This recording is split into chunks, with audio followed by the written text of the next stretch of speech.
Tu n'es que le gars de l'informatique. Tu ne comptes pas. Le PDG a ri, tout en réduisant mes avantages sociaux. Il ne savait pas que je possédais le brevet du logiciel, sur lequel toute l'entreprise fonctionnait.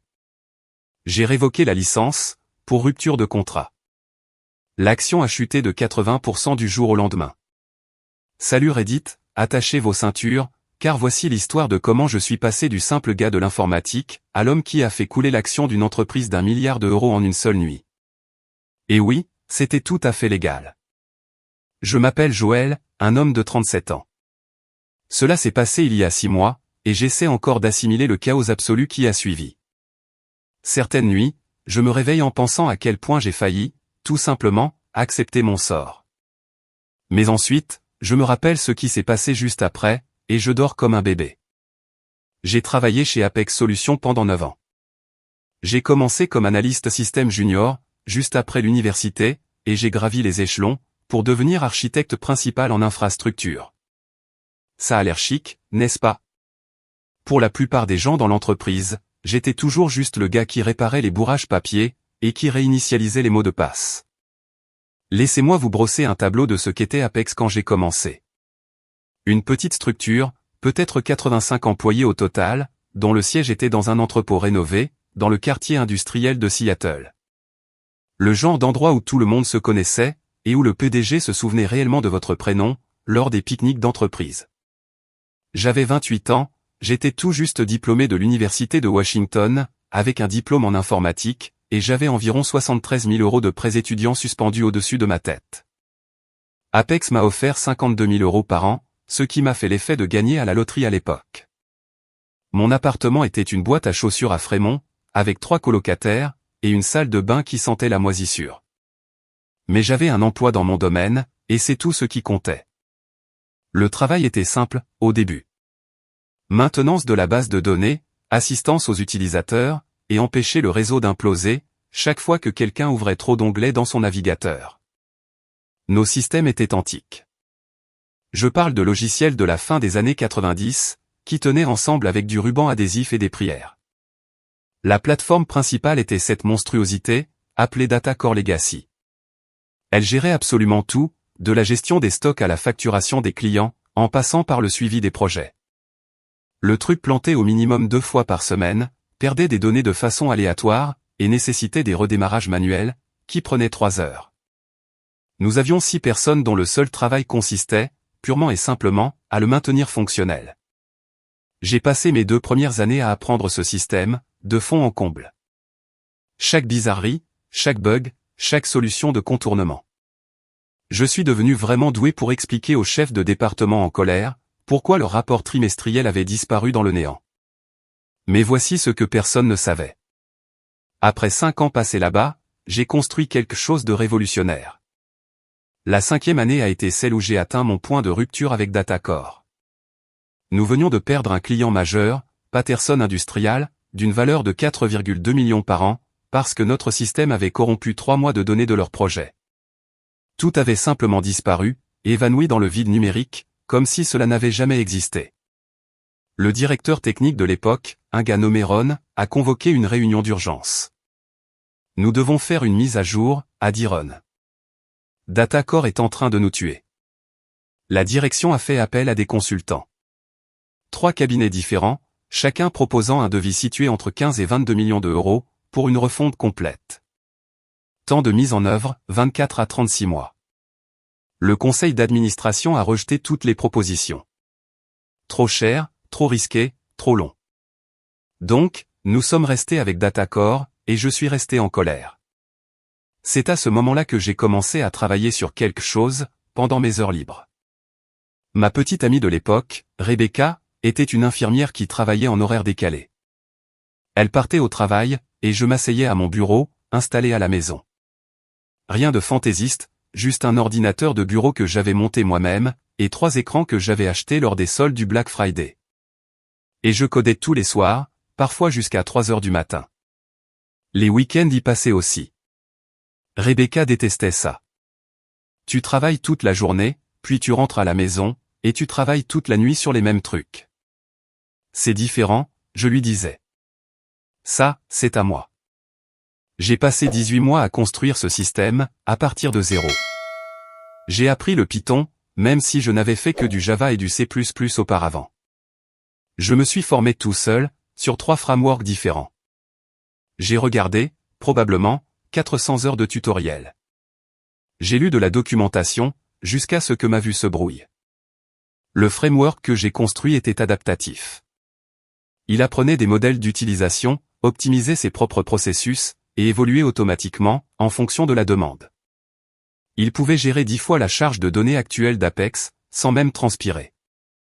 L'interface était épurée, intuitive. Les gens pouvaient réellement l'utiliser, sans avoir besoin d'un manuel d'instruction et d'une prière. Je l'ai testé contre DataCore, en utilisant les véritables données de notre entreprise. Mon système traitait tout 73% plus vite, avec 0 erreur. 0. Mais voici la chose que j'ai faite, et qui a sauvé mon avenir. Je l'ai construit entièrement sur mon temps libre, avec mon propre équipement, et en utilisant mes propres ressources. Je me réveillais à 5 heures du matin le week-end, pour faire des heures supplémentaires. J'utilisais mes jours de congé pour coder, au lieu de me détendre réellement. J'ai dépensé 38 000 € de mon propre argent, en temps de serveur, licence de logiciel, outils de développement, et formation. Rebecca m'a quitté au 14e mois du projet. Elle m'a trouvé dans le bureau, à 23 h un samedi. Je ne m'étais pas douché depuis 2 jours, j'étais entouré de canettes de boissons énergisantes, et de boîtes de pizza. Je ne peux plus faire ça, Joël. Tu es obsédé. Elle n'avait pas tort. J'étais obsédé. Mais j'étais aussi en train de construire quelque chose, qui allait tout changer.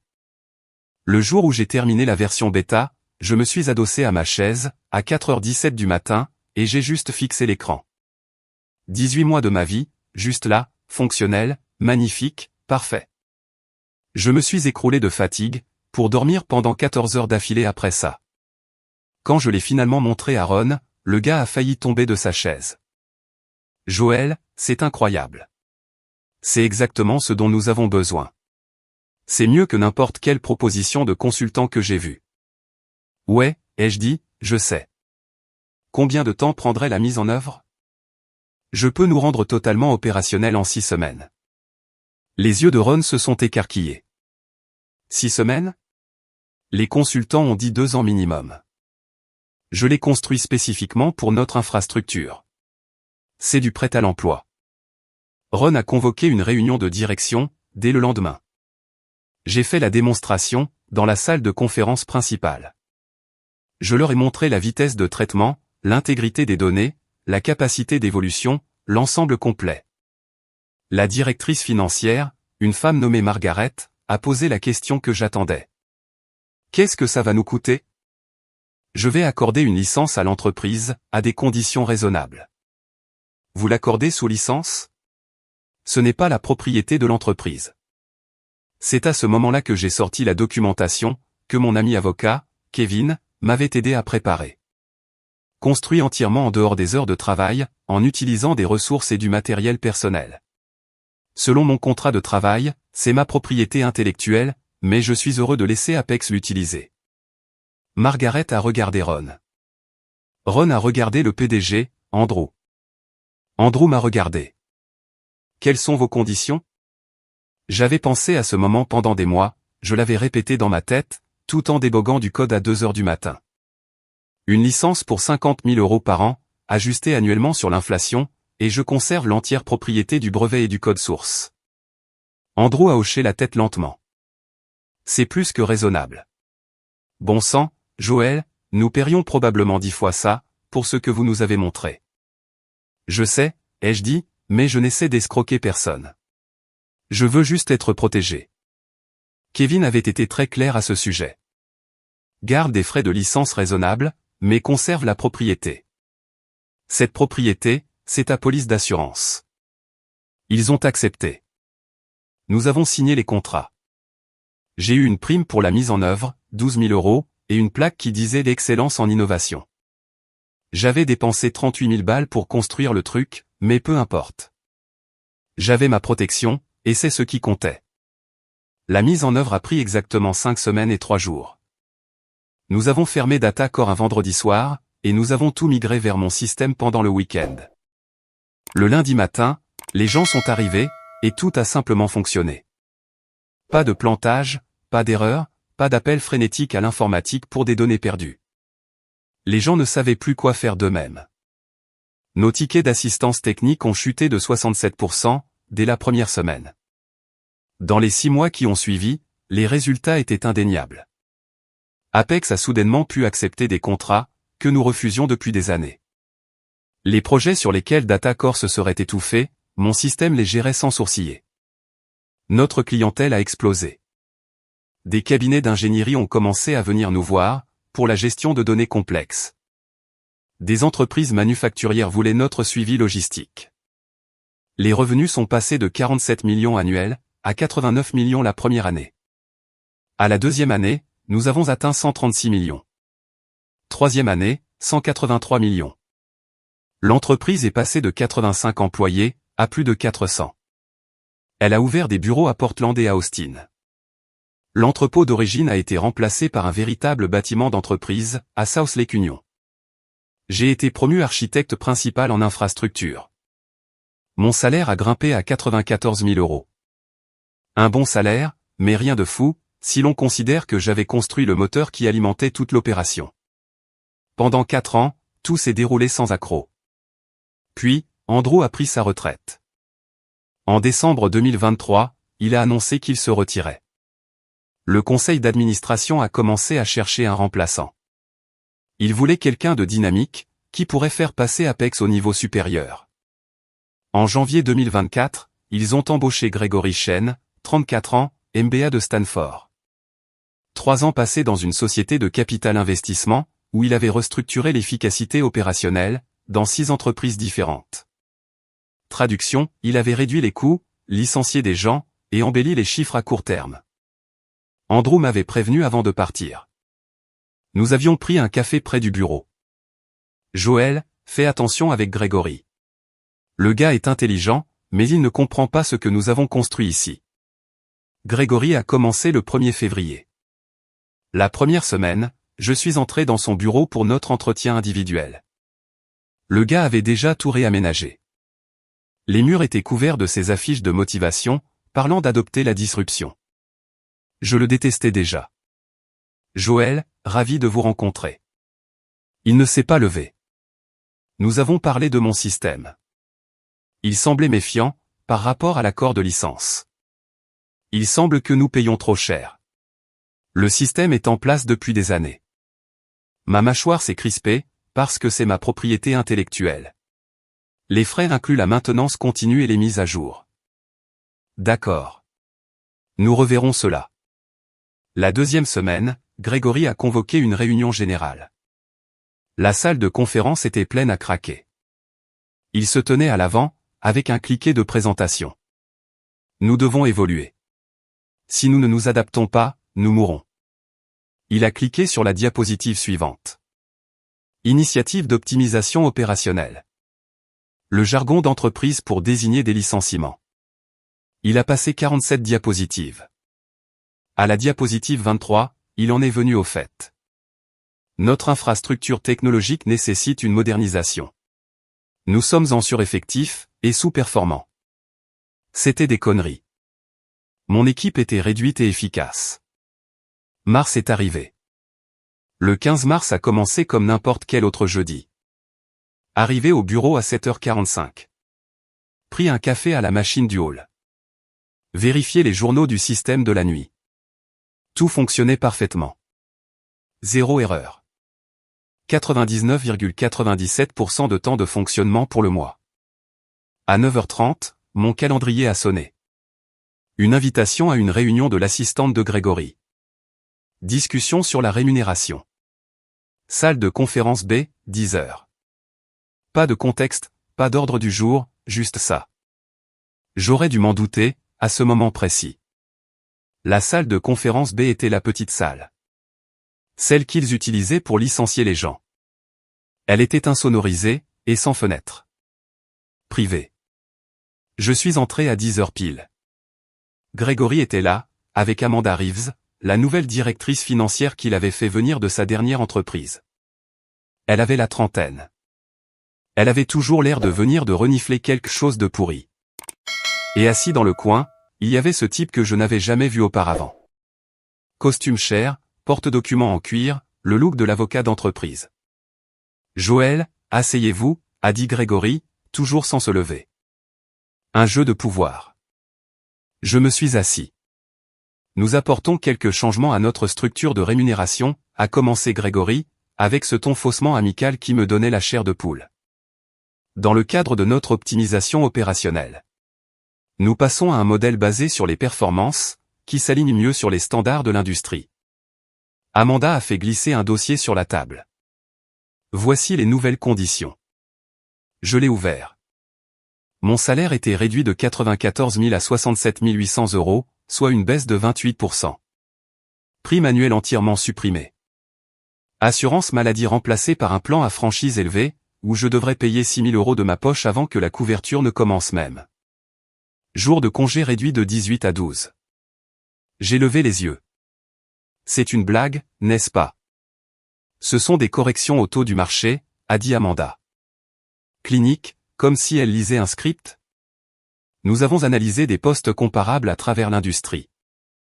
J'ai construit l'intégralité du système sur lequel cette entreprise fonctionne. Grégory a souri. Pas un sourire amical, un sourire condescendant. Et nous apprécions cette contribution, mais c'était il y a 5 ans, Joël. Il s'agit de la valeur actuelle, pas des accomplissements passés. Notre valeur actuelle. Le système gère tout. Chaque département, chaque contrat client, tout est sur ma plateforme. Notre plateforme, a corrigé Grégory. Nous la louons sous licence. Oui, mais elle est intégrée aux opérations de l'entreprise. Ce n'est pas comme si vous développiez activement de nouvelles fonctionnalités. Je l'ai fixée du regard. Je la maintiens. Je la mets à jour. J'assure 99,9% de temps de disponibilité. C'est du travail actif. Du travail qui, franchement, ne nécessite pas votre niveau de rémunération actuel. Il s'est penché en avant. Joël, soyons réalistes quant à votre position ici. Vous êtes dans le support technique informatique. Vous êtes un membre précieux de l'équipe. Bien sûr, mais vous n'êtes pas exactement essentiel à la mission. Vous êtes dans l'informatique, pas essentiel à la mission. J'avais passé des nuits blanches quand les systèmes devenaient critiques, annulé des événements familiaux pour réparer des urgences, construit à partir de zéro quelque chose qui avait transformé l'entreprise entière, passant d'une opération intermédiaire en difficulté, à une puissance régionale. Et ce type, qui était là depuis 8 semaines, me disait que je n'étais pas essentiel à la mission. Qu'en est-il des autres, ai-je demandé. Est-ce que cela s'applique à tout le monde? Le personnel technique verra des ajustements similaires, a dit Amanda. Les directeurs et les niveaux supérieurs conservent leurs avantages actuels. C'est ça. Donc, les gars qui font réellement le travail se font saigner, pendant que la direction garde ses salaires complets. Et si je n'accepte pas ces conditions? Le sourire de Grégory s'est fait plus tranchant. Alors, nous devrons évaluer sérieusement votre poste chez Apex. Ces changements vont avoir lieu. La seule question, c'est de savoir si vous faites partie de l'avenir, ici. L'avocat dans le coin a fait glisser des papiers sur la table. Signé ici, ici, et ici. Changements effectifs le 1er avril. J'ai regardé ces documents, et j'ai pensé à mon accord de licence. À cette clause très spécifique sur laquelle Kevin avait insisté. Licence valide sous réserve du maintien de l'emploi en règle, et du maintien de la structure de rémunération convenue. Maintien de la structure de rémunération convenue. Ils étaient sur le point de rompre le contrat, unilatéralement. Puis-je avoir 24 heures pour examiner ceci? La mâchoire de Grégory s'est crispée. Joël, ce n'est pas vraiment une négociation. Nous avons pris une décision commerciale, basée sur l'analyse du marché et les besoins opérationnels. Donc, c'est un non. C'est un « nous avons besoin de votre signature aujourd'hui ». Je l'ai fixé. Il m'a fixé en retour. Amanda a regardé sa montre. Un vrai jeu de pouvoir. Regarder sa montre, comme si ma carrière avait moins d'importance que sa réservation pour le déjeuner. Joël, a dit Grégory, et son ton est devenu plus dur. Maintenant, laissez-moi être très clair. Vous réparez des ordinateurs. Vous réinitialisez des mots de passe. Vous maintenez les systèmes en marche. C'est un travail important, mais ce n'est pas stratégique. Ce n'est pas du leadership. Vous n'êtes pas irremplaçable. Vous réparez des ordinateurs. 9 ans dans cette entreprise, un système qui a généré 136 millions de revenus annuels directs, et soutenu 400 millions de plus en opérations. J'avais sacrifié une relation, d'innombrables nuits de sommeil, des milliers d'euros de ma poche. Et pour ce MBA de Stanford, qui était là depuis 2 mois, j'étais juste le gars qui répare les ordinateurs. Vous faites une erreur, ai-je dit doucement. Non, Joël. Nous prenons la bonne décision commerciale, et vous allez signer ces papiers, ou bien vous allez vous retrouver à devoir prendre un tout autre genre de décision. La menace était claire. J'ai pris le stylo, et j'ai signé chaque page. Grégory a souri. Excellent. Bienvenue dans Apex 2.0. Je me suis levé, et je suis sorti. Mes mains tremblaient. Pas de peur, mais de rage pure et concentrée. Je suis retourné à mon bureau, j'ai fermé la porte, je me suis assis à mon bureau, et j'ai fixé l'écran de mon ordinateur, pendant probablement 5 minutes, sans bouger. Ron a frappé, et est entré sans attendre de réponse. Joël, je viens d'apprendre. Je suis désolé. Je me suis battu contre ça, mais Grégory a convaincu le conseil d'administration que c'est nécessaire. C'est bon, ai-je menti. Ce n'est pas bon. C'est des conneries. Tu as construit cet endroit. Apparemment, je répare juste des ordinateurs. Ron a grimacé. Il a vraiment dit ça mot pour mot? Joël. Ron avait l'air sincèrement partagé. J'essaie de résister là où je peux, mais il a une autorité que je n'ai plus. Nouvelle structure organisationnelle. Je lui réponds directement, maintenant. Je comprends. Ron est parti. Je suis resté assis là, pendant encore 10 minutes.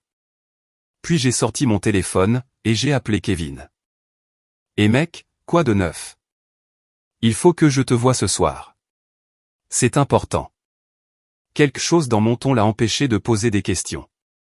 Je serai chez Stella à 19h. On se voit là-bas. J'ai à peine fonctionné le reste de la journée.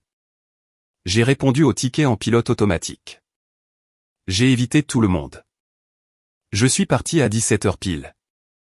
J'ai rejoint Kevin au Stella S Coffee, près de son bureau au centre-ville.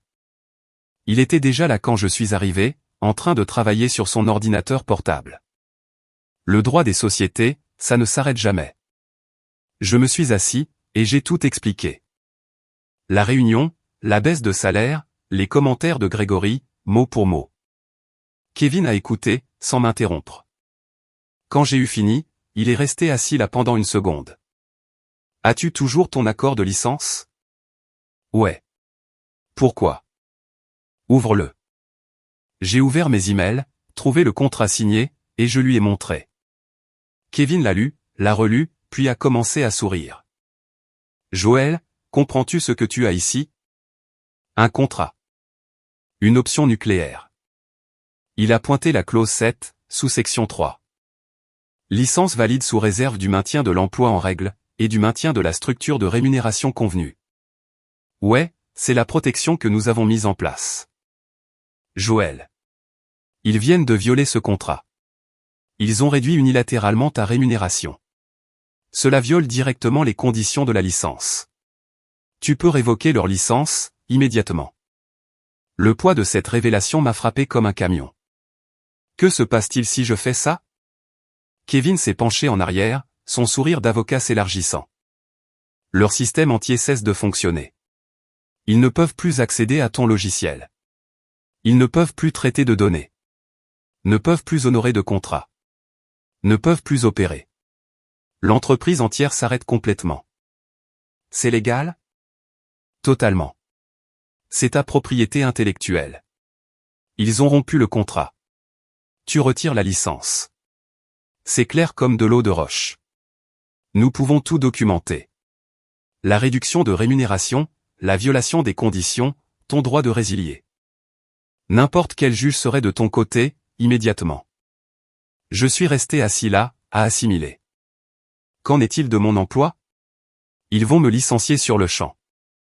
Probablement, mais tu auras des motifs pour les poursuivre, pour licenciement abusif. De plus, tu auras tout le pouvoir de négociation. Ils reviendront ramper, en te suppliant de restaurer l'accès. Et c'est à ce moment-là que tu fixeras ton prix. Kevin, ça pourrait détruire l'entreprise. 400 personnes y travaillent. 400 personnes dont le PDG vient de décider de sabrer ton salaire, après que tu as construit la plateforme qui les emploie tous. L'expression de Kevin est devenue sérieuse. Joël, je ne te dis pas quoi faire.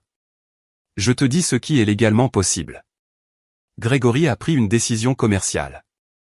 Tu peux en prendre une aussi. J'y ai réfléchi. J'ai pensé à Rebecca, qui était partie parce que j'étais trop obsédé par l'idée de construire quelque chose de grand. J'ai pensé aux 38 000 € que j'avais dépensés, aux événements familiaux manqués, aux week-ends sacrifiés, aux nuits où j'avais travaillé, jusqu'à ne plus y voir clair. Tout ça pour construire quelque chose qui a transformé une entreprise en difficulté, en une véritable réussite. Et les mots de Grégory continuaient de résonner. Vous réparez des ordinateurs. Vous n'êtes pas exactement irremplaçable. Comment je fais, ai-je demandé. Kevin a ouvert son ordinateur. Nous rédigeons un avis de révocation. Nous citons chaque clause qu'ils ont violée. Nous documentons la réduction de salaire. Nous mentionnons ta propriété du brevet. Nous l'envoyons par courrier recommandé, par email, et via le portail de leur service juridique. On rend ça officiel. On rend ça inattaquable. Nous avons passé les 3 heures suivantes à rédiger cet avis. Kevin était méticuleux. Chaque phrase était juridiquement blindée, chaque citation précise, chaque plainte documentée avec des preuves. À 22 heures, c'était prêt. Encore une chose, a dit Kevin. Tu as intégré un interrupteur d'arrêt d'urgence dans le système, n'est-ce pas? Ouais. Le protocole d'authentification. Si le statut de leur licence change, l'accès est révoqué automatiquement. À quelle vitesse ça marche? Immédiat. Dès l'instant où leurs identifiants apparaissent comme invalides. Le système les bloque. Kevin a hoché la tête lentement. Joël, une fois que tu as envoyé cet avis, il n'y a plus de retour en arrière. Tu dois en être absolument sûr. J'ai regardé ce document. Des pages de jargon juridique, qui disaient en gros, vous avez rompu notre accord, maintenant vous perdez l'accès à tout. Que ferais-tu, ai-je demandé. Kevin y a réfléchi. Honnêtement, je serais terrifié. C'est l'arme nucléaire. Mais Grégory a manqué de respect à tout ce que tu as construit. Il t'a traité comme si tu étais jetable. Parfois, les gens ont besoin d'apprendre des leçons, de la manière la plus coûteuse. J'ai pensé à mon équipe. Des gens bien, qui se retrouveraient pris au piège de ce désordre. Mais j'ai aussi pensé au visage suffisant de Grégory. À la façon dont il avait rejeté mon travail, à la cruauté désinvolte avec laquelle il avait réduit mon salaire, tout en gardant sa propre rémunération exorbitante. Fais-le, ai-je dit. Envoie l'avis. Kevin a appuyé sur envoyer à 22h37, le 19 mars, exactement 4 jours après cette réunion dans la salle de conférence. L'email a été envoyé à Grégory, Amanda, au conseil d'administration au complet, et au service juridique d'Apex. La lettre recommandée arriverait vendredi matin. Et maintenant, ai-je demandé. Maintenant, tu rentres chez toi, tu dors un peu, et tu te prépares au chaos. Je n'ai pas beaucoup dormi cette nuit-là. Vendredi 22 mars. Je suis arrivé au travail à mon heure habituelle, 7h45. Tout semblait normal. Les gens prenaient leur café, s'installaient à leur bureau, l'ambiance habituelle du vendredi matin. À 9h17, l'assistante de Grégory a appelé mon téléphone de bureau. Joël, Monsieur Chen a besoin de vous voir immédiatement. J'y serai dans quelques minutes. Il a dit immédiatement. Je me suis dirigé vers le bureau de Grégory. La porte était ouverte. Il se tenait près de sa fenêtre, le téléphone collé à l'oreille, l'air tendu. Il m'a vu, et a mis fin à l'appel brusquement. Qu'est-ce que c'est que ça? Il a poussé un papier sur son bureau. L'avis de révocation que Kevin avait envoyé. C'est exactement ce qui y est écrit. Je révoque la licence d'Apex, pour utiliser mon logiciel. Vous ne pouvez pas faire ça. Je peux. Vous avez rompu notre accord de licence, lorsque vous avez réduit ma rémunération. Donc, la licence est résiliée. Le visage de Grégory est devenu rouge. C'est insensé. Vous allez paralyser toute l'entreprise. Je fais respecter mon contrat. Le même contrat que vous avez ignoré, quand vous avez baissé mon salaire. Joël, soyez raisonnable. J'ai été raisonnable pendant 9 ans. J'ai construit quelque chose qui a rendu cette entreprise follement prospère. Et vous avez décidé que je n'étais juste qu'un gars qui répare des ordinateurs. Je n'ai jamais dit. Vous avez dit exactement ça. Salle de conférence B, le 15 mars, 10h17. Je cite, vous réparez des ordinateurs. Vous n'êtes pas exactement irremplaçable. Vous vous souvenez? Il est resté silencieux. Alors maintenant, vous allez découvrir à quel point je suis réellement remplaçable. Nous allons vous poursuivre en justice, pour vous écraser. Bonne chance. Mes avocats ont déjà tout examiné. Je suis totalement dans mon droit. Vous voulez vous battre au tribunal? Nous y serons. Mais chaque jour où vos systèmes sont en panne, vous perdez énormément d'argent. J'ai quitté son bureau, je suis retourné à mon poste, et j'ai réglé une alarme sur mon téléphone pour 16h47. Le reste de la journée a été surréaliste. Je suis allé à des réunions, j'ai répondu à des questions, tout était normal, sauf que Grégory et Amanda n'arrêtaient pas de disparaître dans des conférences à huis clos. L'équipe juridique n'arrêtait pas de m'appeler, et je les transférais sans cesse à Kevin. À 16h35, j'ai sauvegardé mes fichiers personnels sur une clé USB. À 16h42, j'ai envoyé un email à toute l'entreprise, si vous avez besoin de quoi que ce soit de ma part, contactez-moi d'ici la fin de la journée. Ma disponibilité pourrait être limitée à partir de lundi. À 16h46, je me suis connecté au back-end de mon système. J'ai changé le statut de la licence pour Apex Solutions, le passant d'actif à résilier. À 16h47 exactement, leur accès a été révoqué. Chaque terminal, chaque processus, chaque tableau de bord, s'est simplement arrêté. J'ai regardé par la fenêtre de mon bureau, les écrans à travers les taches devenir noirs. J'ai entendu des voix confuses. Le système est en panne? Je viens de tout perdre. Est-ce un problème de réseau? À 16h52, le téléphone de mon bureau a commencé à sonner. Le directeur technique. Je l'ai laissé aller sur la messagerie. Un autre appel. Ron, de l'infrastructure. Messagerie. À 17h02, mon téléphone portable personnel a sonné. Grégory. J'ai décroché. Joël, qu'est-ce que vous venez de faire, bon sang? J'ai révoqué votre licence d'utilisation de mon logiciel. C'est dans l'email que j'ai envoyé ce matin. Vous avez rompu notre accord quand vous avez réduit ma rémunération. Vous ne pouvez pas simplement fermer toute l'entreprise. En fait, je peux. C'est ma propriété intellectuelle. L'accord de licence était très clair sur les conditions. Vous avez violé ces conditions. Silence. Bruit de fond. D'autres personnes qui criaient, des téléphones qui sonnaient. C'est de la folie, a finalement dit Grégory. Vous allez nous détruire pour un ajustement salarial. Je fais respecter mon contrat, de la même manière que vous avez fait respecter le vôtre, lorsque vous avez décidé que je ne valais pas mon salaire. Joël, écoutez-moi. Non, vous écoutez. Vous m'avez eu pendant 9 ans, en étant loyal, à construire des systèmes, à résoudre des problèmes, à faire le succès de cette entreprise.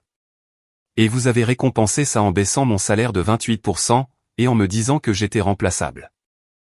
Je ne voulais pas dire. Vous pensiez exactement ce que vous avez dit. Vous avez évalué ma valeur, décidé qu'elle était inférieure à ma rémunération, et vous m'avez rabaissé. Alors maintenant, je vous montre ma valeur réelle. Chaque opération que vous menez est construite sur ma plateforme, et sans l'accès à cette plateforme, vous êtes mort, au point mort. Nous allons vous poursuivre. Vos avocats ont déjà mes coordonnées. N'hésitez pas. Joël. Soyez raisonnable. Nous pouvons arranger ça. Raisonnable? Vous voulez de la raison. J'ai réellement ri. D'accord, voici ce qui est raisonnable. Vous avez rompu un contrat juridiquement contraignant. Je résilie la licence, conformément aux conditions que nous avons tous les deux signées. Si vous voulez renégocier, demandez à vos avocats de contacter les miens. En attendant, bonne chance pour diriger votre entreprise, sans aucun système fonctionnel. J'ai raccroché, et j'ai fait mes affaires sur mon bureau. Pas grand-chose à emporter. Un mug à café, une photo, quelques objets personnels. Je suis sorti de ce bâtiment à 17h23, alors que le chaos éclatait autour de moi. Je suis monté dans ma voiture, j'ai conduit jusqu'à chez moi, j'ai commandé de la nourriture thaïlandaise, et j'ai regardé Netflix. Mon téléphone n'arrêtait pas de vibrer. Des textos, des appels, des emails. J'ai tout ignoré. Les 72 heures suivantes ont été absolument délirantes. Samedi matin, Kevin a appelé à 8h43. Joël, il faut que tu vois ça. Il m'a envoyé un lien vers un article de Bloomberg. L'action d'Apex Solutions plonge de 34% suite à une panne du système. Les marchés avaient ouvert pour les échanges de nuit. La nouvelle fuyait que leur système était complètement hors service. Les investisseurs paniquaient. Ma boîte de réception débordait. Des collègues qui demandaient ce qui s'était passé. Des recruteurs, et même des journalistes. J'ai tout ignoré. Samedi après-midi, Ron a appelé. Joël, qu'est-ce que tu as fait? J'ai fait appliquer mon contrat. L'entreprise entière est au point mort. Nous ne pouvons rien traiter. La paie est bloquée. Tout le monde s'agite. Ils auraient dû y penser, avant de réduire mon salaire. Joël. Ron a soupiré. Grégory est un idiot. Mais 400 personnes travaillent ici. Ça m'a touché. Ron, qu'est-ce que j'étais censé faire? Les laisser manquer de respect à tout ce que j'ai construit. Je ne sais pas. Peut-être. L'aurais-tu fait? Longue pause. Non, probablement pas. Le dimanche matin a apporté encore plus de chaos. L'action a chuté de 28% supplémentaire. Baisse totale, 62%. Les médias économiques en ont fait une histoire majeure. Certains m'ont dépeint comme vindicatif. D'autres ont appelé ça David contre Goliath. Dimanche à 15h47, j'ai reçu un email du conseil d'administration d'Apex. Objet, demande de réunion urgente. Corps, Monsieur Joël, nous apprécierions l'opportunité de discuter d'une résolution. Veuillez nous contacter dans les plus brefs délais. Je l'ai transféré à Kevin. Il a appelé 10 minutes plus tard. Ils sont prêts à négocier. Le lundi matin, Kevin et moi avons rédigé notre proposition. Des frais de licence unique de 8 millions d'euros, 2 millions annuellement pour la suite, la restauration complète de ma rémunération, plus une augmentation de 40% pour atteindre 131 600 euros, un contrat de travail blindé, et la démission immédiate de Grégory. Kevin a regardé ce dernier point. Cela pourrait faire capoter l'accord. Alors, ils ne récupèrent pas leur système. Nous l'avons envoyé lundi à 11h. À 14h, nous avons reçu une réponse, demandant une réunion en personne. Mardi 9h. Kevin et moi sommes entrés au siège d'Apex.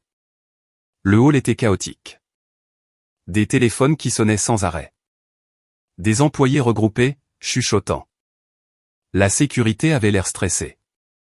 Nous avons pris l'ascenseur, jusqu'à l'étage de la direction. L'intégralité du conseil d'administration était là. 8 personnes autour d'une table de conférence. Grégory était assis à une extrémité, avec l'air d'avoir vieilli de 5 ans en 4 jours. Amanda était à côté de lui, pâle et silencieuse. Harrison, le président du conseil, s'est levé quand nous sommes entrés. Un gars de la vieille école, qui a bâti sa fortune dans l'industrie manufacturière, à moitié à la retraite, mais toujours influx. Joël, Kevin, merci d'être venus. Nous nous sommes assis. La pièce était tendue. On pouvait le sentir. Harrison s'est éclairci la gorge. Soyons directs. Nous sommes en crise. 4 jours de panne complète du système. Notre capitalisation boursière a chuté de 1,2 milliard d'euros. 7 clients majeurs ont déposé des avis de rupture de contrat. 15 autres menacent de nous poursuivre en justice. Nous perdons environ 4,8 millions par jour, en pertes et en pénalités. Il a fait glisser une analyse imprimée sur la table. Des chiffres, des projections, des scénarios catastrophes. Nous avons besoin que ces systèmes soient opérationnels. Nous comprenons qu'il y a eu un différend au sujet de la rémunération. Nous sommes prêts à le résoudre. Kevin a sorti notre proposition. Voici nos conditions. Harrison l'a lu, et l'a passé aux membres suivants du conseil. Elle a fait le tour de la table. Le visage de Grégory est passé de pâle à rouge. C'est de l'extorsion, a-t-il dit. Non, a répondu Kevin calmement. C'est un accord de licence. Vous êtes libre de refuser, et de développer vos propres systèmes. Tout le monde autour de cette table savait que c'était impossible. Construire un remplacement prendrait des années, et des dizaines de millions d'euros. Il serait en faillite, bien avant qu'il ne soit fonctionnel. 8 millions, c'est ridicule, a dit Amanda. Ses premiers mots depuis notre arrivée. En fait, c'est assez raisonnable, a dit Kevin. Votre entreprise a généré environ 183 millions par an, en utilisant le logiciel de Monsieur Joël pendant 5 ans. C'est 915 millions de revenus, directement rendus possibles par sa propriété intellectuelle. Il vous a accordé une licence pour 50 000 euros par an. Vous avez payé 250 000 au total, pour près d'1 milliard d'euros de valeur. Il a laissé cette idée faire son chemin. Les 8 millions représentent environ 0,87% de la valeur que son système a créée. Dans toute évaluation raisonnable, c'est extraordinairement généreux. Un des membres du conseil, une femme nommée Patricia, a pris la parole. Qu'en est-il des frais annuels continus? 2 millions, cela semble élevé. Ils sont ajustés à l'inflation, et couvrent la maintenance continue, les mises à jour, et le support technique, a expliqué Kevin. La norme de l'industrie, pour l'octroi de licences de logiciels d'entreprise de cette complexité, se situe entre 3 et 7 millions par an. 2 millions, c'est en dessous du marché. Harrison m'a regardé directement. Joël, je tiens à m'excuser personnellement. Ce que Grégory a fait était inacceptable. Nous avons fait confiance à son jugement, concernant les changements opérationnels, et manifestement, c'était une erreur. Grégory a commencé à objecter.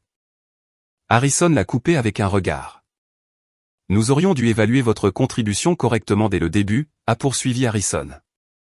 Vous avez construit quelque chose d'extraordinaire. Et au lieu de vous traiter comme l'atout que vous êtes, nous vous avons laissé être marginalisé. J'apprécie cela, ai-je dit. Acceptez-vous nos excuses, et acceptez-vous de restaurer l'accès? Pas encore. Harrison a levé un sourcil. Il y a un dernier point sur notre proposition, ai-je dit. La démission de Grégory. La pièce est devenue d'un silence de mort. Grégory a bondi de sa chaise. Absolument pas. C'est absurde. Asseyez-vous, Grégory, a dit Harrison doucement. Je ne serai pas forcé de partir par. Asseyez-vous. Grégory s'est assis. Harrison m'a regardé. C'est une demande importante. Grégory a créé cette situation. Il a baissé mon salaire, rejeté ma contribution, et rompu notre contrat. Chaque euro que vous avez perdu, chaque client que vous perdez, chaque point de chute de votre action, c'est de sa faute. Je mettais en œuvre des changements opérationnels nécessaires, a dit Grégory. Vous réduisiez les coûts, sans comprendre ce que vous réduisiez, ai-je rétorqué. Vous avez vu un salaire de 94 000 euros, et vous avez pensé, c'est trop pour l'informatique, sans prendre la peine d'apprendre que toute l'entreprise fonctionne sur des systèmes que j'ai construits. Ce n'est pas de la stratégie. C'est de l'incompétence. Patricia s'est penchée en avant. Grégory, soyez honnête. Saviez-vous que Joël avait construit la plateforme, avant d'effectuer les changements de rémunération? Grégory a hésité. Le saviez-vous, a insisté Patricia. Je savais qu'il avait contribué au développement. Oui. Saviez-vous qu'il possédait le brevet? Une pause plus longue. Je n'étais pas pleinement conscient des termes de l'accord de licence. Donc, vous avez baissé le salaire de l'homme, qui possède la propriété intellectuelle dont dépend toute votre opération, sans même lire son contrat. Grégory n'avait aucune réponse à cela. Harrison a regardé autour de la table. Nous devons voter. Les conditions de Joël incluent la démission de Grégory. Tous ceux qui sont pour. Des mains se sont levées. 1, 2, 3. Patricia, la directrice financière de la filiale de fabrication. 2 autres membres du conseil, que je ne connaissais pas. 6 sur 8. Plus cassé. Harrison s'est tourné vers Gregory. Vous avez jusqu'à la fin de la journée ouvrable, pour soumettre votre démission. Faites en sorte qu'elle soit volontaire. Faites ça discrètement, et nous vous fournirons votre indemnité de départ complète. Sinon, nous vous licencions pour faute, et vous n'aurez rien. Gregory avait l'air d'avoir reçu un coup de poing dans l'estomac. C'est insensé. Je suis PDG depuis 9 semaines. Et en 9 semaines, vous avez coûté à cette entreprise plus d'1 milliard d'euros en valeur marchande, et presque détruit toute notre opération, a dit Harrison. Je pense que vous en avez fait assez. Gregory s'est levé, et m'a regardé avec une haine pure. Vous le regretterez. Probablement pas, ai-je dit. Il est sorti. Amanda a suivi. Harrison s'est tourné vers moi. Nous acceptons le reste des conditions. 8 millions, 2 millions annuellement. Votre salaire restauré avec l'augmentation, un contrat protégé. Nous aurons les papiers prêts pour demain matin. Kevin et moi avons échangé un regard. Une dernière condition, ai-je dit. Je veux Patricia comme prochaine PDG. Tout le monde a regardé Patricia. Elle avait l'air surprise. Joël, je ne suis pas. Vous avez posé les bonnes questions. Vous avez vu clair dans l'incompétence de Gregory. Cette entreprise a besoin de quelqu'un qui réfléchit réellement, avant de prendre des décisions. Harrison a hoché la tête lentement. Patricia est avec nous en tant que conseillère depuis 3 ans. Ancienne PDG de 2 entreprises à succès. Ce n'est pas une mauvaise suggestion. Il faudrait que j'y réfléchisse, a dit Patricia. Réfléchissez vite, a répondu Harrison. Nous avons besoin de stabilité, immédiatement. Patricia m'a regardé. Si je fais ça, vous restaurerez l'accès au système. Dès que les contrats sont signés, et que les frais de licence sont transférés, l'accès est restauré. Alors, je le ferai. Le conseil a revoté. Unanimité. Mercredi matin, Kevin et moi sommes revenus pour signer les accords. 8 millions d'euros ont été virés sur un compte que Kevin avait ouvert. Des frais de licence annuels de 2 millions, payés trimestriellement. Salaire de 131 600 euros. Avantages sociaux complets. Option d'achat d'actions, contrat protégé. La démission de Gregory était déjà publique. Il se retirait pour poursuivre d'autres opportunités. Personne n'y a cru. Patricia a été annoncée comme PDG par intérim, avec l'accord du conseil, pour retirer l'intérim après 90 jours. J'ai restauré l'accès au système à 10h47, mercredi. Chaque terminal est revenu en ligne. Les données étaient intactes, les processus ont repris. Le soulagement dans ce bâtiment était palpable. Jeudi, l'action a récupéré de 41%. Toujours en baisse globalement par rapport à la crise, mais en remontée. Vendredi, les journaux économiques ont publié des articles sur cette résolution dramatique. Certains ont qualifié l'événement de sans précédent. D'autres l'ont décrit comme une mise en garde, sur le fait de sous-évaluer les employés clés. Je suis devenu une petite célébrité dans les cercles technologiques. J'ai reçu des demandes d'interview de la part de grandes publications. Je les ai toutes refusées. Kevin, en revanche, était ravi. Je mets cette affaire dans mon portfolio. La meilleure exécution de contrat que j'ai jamais faite. Lundi, je suis retourné au travail. Franchir ces portes était surréaliste. Les gens me dévisageaient. Certains souriaient, d'autres détournaient le regard. Tout le monde connaissait l'histoire, à ce moment-là. Elle avait fuité partout. Mon équipe, les développeurs et analystes qui avaient travaillé sous mes ordres, a littéralement applaudi quand je suis entré. Bon retour, patron, a dit Rachel, ma développeuse principale. Merci. C'est bon d'être de retour. Ron m'a pris à part. Joël, je suis content que tu aies gagné. Gregory allait vider tout ce département. Tu nous as sauvés. Je me suis sauvé moi-même. Vous en avez juste bénéficié. Quoi qu'il en soit, merci. Patricia m'a convoqué dans son bureau, cet après-midi-là. Le bureau que Gregory avait occupé pendant 9 semaines était complètement différent, maintenant. Les meubles minimalistes avaient disparu. Les affiches de motivation avaient disparu. Ça ressemblait à un véritable espace de travail. Joël, asseyez-vous. Je me suis assis. Je veux être très clair sur un point, a-t-elle commencé.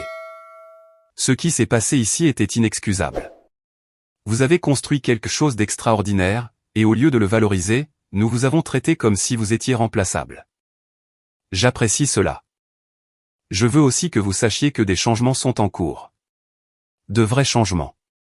Le département informatique est en train d'être correctement financé. Votre équipe reçoit le respect et la rémunération qu'elle mérite. Et quiconque parlera de vous comme l'a fait Grégory, sera immédiatement mis à la porte. Elle a fait glisser un document sur son bureau. C'est votre nouveau contrat. Tout ce dont nous avons convenu, plus un ajout. Je l'ai lu. L'ajout, évaluation annuelle des performances avec une augmentation minimale garantie de 5%, plus des primes discrétionnaires basées sur les performances du système. Vous n'êtes pas obligé de faire ça. Si, je le dois. Vous avez sauvé cette entreprise 2 fois. Une fois en construisant le système, et une autre fois en nous forçant à reconnaître nos erreurs. Cela mérite d'être récompensé. Je l'ai signé. Encore une chose, a dit Patricia. Je veux votre avis, sur toutes les décisions opérationnelles majeures à venir. Un rôle consultatif officiel. Si nous apportons des changements qui affectent l'infrastructure, je veux d'abord vous entendre. Vous êtes sérieuse? Totalement. L'erreur de Grégory a été de penser qu'il savait tout. Moi, je sais ce que je ne sais pas, et je ne sais pas ce que vous savez. Donc, je sollicite votre expertise. Ça signifiait vraiment quelque chose. Au cours des semaines suivantes, les choses se sont stabilisées. L'action a récupéré à environ 85% de sa valeur d'avant la crise. Certains clients sont revenus. D'autres ont été perdus définitivement. Mais l'entreprise a survécu. Patricia s'est avérée être exactement ce dont Apex avait besoin. Elle a reconstruit les relations avec les clients, restructuré la direction pour inclure plus de collaboration, et elle a réellement écouté les chefs de département, au lieu de simplement dicter des changements. Mon équipe est passée à 12 personnes. Je me suis assuré que chacun reçoive une rémunération équitable, et de bons avantages sociaux. J'avais appris cette leçon à mes dépens. Les 8 millions d'euros ont été placés dans des investissements. Je n'ai pas fait de folie avec ça. J'ai acheté un appartement plus beau à Capitol Hill. J'ai remboursé mes prêts étudiants. J'ai ouvert un fonds d'études pour mon neveu. J'ai investi le reste, de manière prudente. Les 2 millions de frais de licence annuels continuaient d'arriver. Des paiements trimestriels, réglés comme une horloge. Le premier paiement est tombé en juin. Voir ce dépôt être validé a été satisfaisant, d'une manière que je ne peux pas vraiment décrire. Des gens de mon passé m'ont recontacté. Rebecca, mon ex-petite amie qui m'avait quitté pendant la phase de développement, a envoyé un texto. J'ai vu les nouvelles. J'ai toujours su que tu étais intelligent. Désolé de ne pas l'avoir vu à l'époque. Je n'ai pas répondu. La femme de Ron m'a envoyé des cookies. Fait maison, avec un petit mot. Merci de ne pas les avoir laissés gagner. J'ai mangé les cookies. 6 mois plus tard, je suis toujours là. L'action est remontée à 87%. Patricia a reconstruit les relations clients, réparé les dégâts de Grégory, et a réellement écouté les gens. Mon équipe compte 15 personnes maintenant. Rachel a été promue développeuse principale. 2 nouvelles recrues viennent de Microsoft, et voulaient travailler dans un endroit qui valorise la technologie. Les paiements de licences trimestriels tombent, réglés comme une horloge. Le premier a été validé en juin. 500 000 euros déposés. Je n'ai pas célébré. J'ai juste hoché la tête, et j'ai continué à travailler. En juillet, Patricia m'a fait venir. 3 entreprises veulent utiliser votre plateforme sous licence. Offre combinée, 12 millions par an. J'ai signé des accords avec les 3 en août. Mon comptable a dit que c'était la meilleure structure de contrat qu'il ait jamais vue. Octobre a apporté quelque chose d'inattendu. Grégory m'a poursuivi en justice. Il a déposé une plainte, affirmant que j'avais saboté les opérations, et nui à sa réputation. Il réclamait 8 millions. Kevin m'a appelé en riant. Aucune chance. Nous avons tout documenté. L'affaire a été rejetée. Le juge l'a qualifié de frivole. Grégory a dû payer mes frais de justice. 47 000 €. Il a dû vendre son appartement pour payer. En novembre, Apex a décroché un contrat logistique de 94 millions d'euros. Patricia m'a envoyé un message. Cela se produit parce que votre système peut le gérer. Le conseil d'administration a voté une prime de 250 000 € pour moi. Je l'ai partagée avec mon équipe. En décembre, Rebecca a envoyé un email, voulant qu'on se voie. Elle a dit qu'elle avait fait une erreur. Je l'ai supprimée. En juillet, je suis tombé sur Amanda dans un café. Je voulais m'excuser, a-t-elle dit. J'aurais dû m'y opposer plus fermement. Vous faisiez votre travail. Mon travail était de protéger l'entreprise. Je l'ai presque détruite. Elle avait quitté Apex en janvier. Consultante indépendante maintenant. Elle m'a demandé si j'embauchais. J'ai dit non. Si vous avez apprécié cette vidéo, n'hésitez pas à cliquer sur le bouton d'abonnement. Cela aide vraiment la chaîne, et nous permet de vous proposer des histoires encore plus nombreuses, et de meilleure qualité. Merci.